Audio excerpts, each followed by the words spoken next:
Somewhere around now, a huge fraction of the human species is reaching for the same thing to wake themselves up. A cup of coffee, a mug of tea, a can of something fizzy. Caffeine is the most widely used mind-altering drug on the planet, and almost everyone who takes it believes the same simple thing about it, that it gives you energy. Here's the strange truth. Caffeine gives you no energy at all.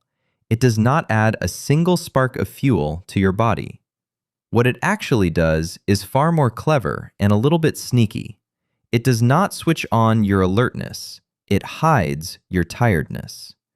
And to understand how, you have to meet the chemical it is quietly impersonating inside your brain. That chemical is called adenosine, and it is essentially your body's tiredness timer. From the moment you wake up, your busy, active brain cells are burning fuel, and as a byproduct of all that work, adenosine slowly builds up in your brain. Hour after hour, as the day goes on, the level keeps rising. And adenosine has a specific job.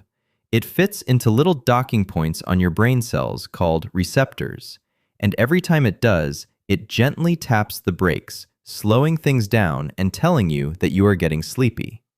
The longer you are awake, the more adenosine piles up, the more of those receptors get filled, and the more that pressure to sleep grows.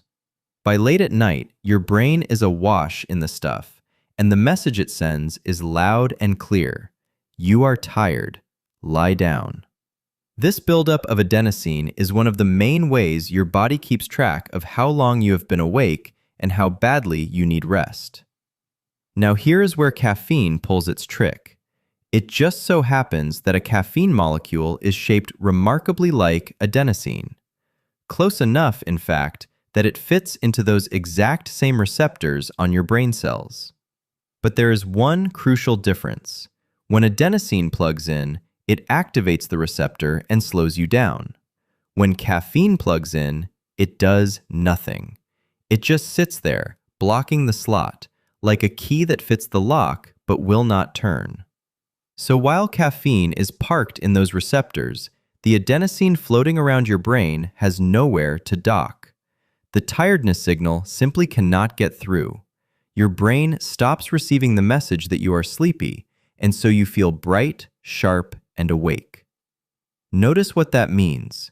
Caffeine never gave you energy. It just stood in front of the alarm bell and muffled it, so you could not hear that your body was tired. You can even feel the timing of this. Drink a coffee and the caffeine is absorbed and starts blocking receptors within about 15 to 30 minutes, which is why you begin to perk up fairly quickly.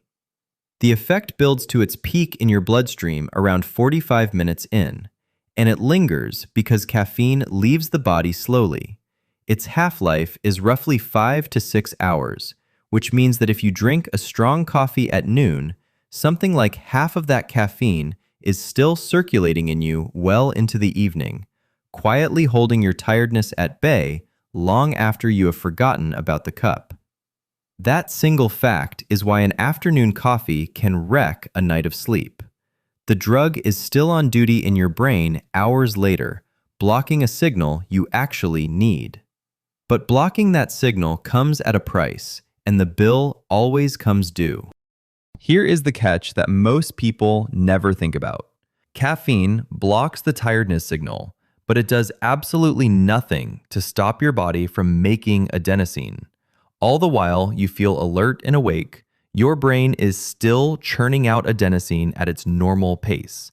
And with the receptors plugged up by caffeine, that adenosine just keeps building up, piling higher and higher behind the blockade with nowhere to go. Your real tiredness is not gone. It is being held back, accumulating in the background, like water rising behind a dam. Then the caffeine begins to wear off. As your body breaks it down and clears it out of your system, those receptors start coming free again. And all at once, the enormous backlog of adenosine that has been building for hours comes flooding in, filling every receptor it can reach in a rush. This is the caffeine crash, that sudden slump where you feel far more tired than before you ever had the coffee. It is not your imagination, and it is not a sign that you need another cup for energy. It is simply all the fatigue you postponed arriving in a single wave, the dam breaking and the water rushing through the moment the caffeine steps aside.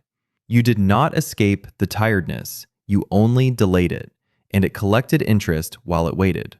Drink caffeine regularly, and your body adapts in a way that makes the whole cycle worse. When your brain notices that its adenosine receptors are constantly being blocked, it responds by simply building more of them. Faced with more receptors, the same cup of coffee now covers a smaller share of them, so it has less effect. This is tolerance, and it is why the coffee that once transformed your morning eventually feels like it barely does anything, and why habitual drinkers keep needing more to reach the same wakefulness. It also sets a trap.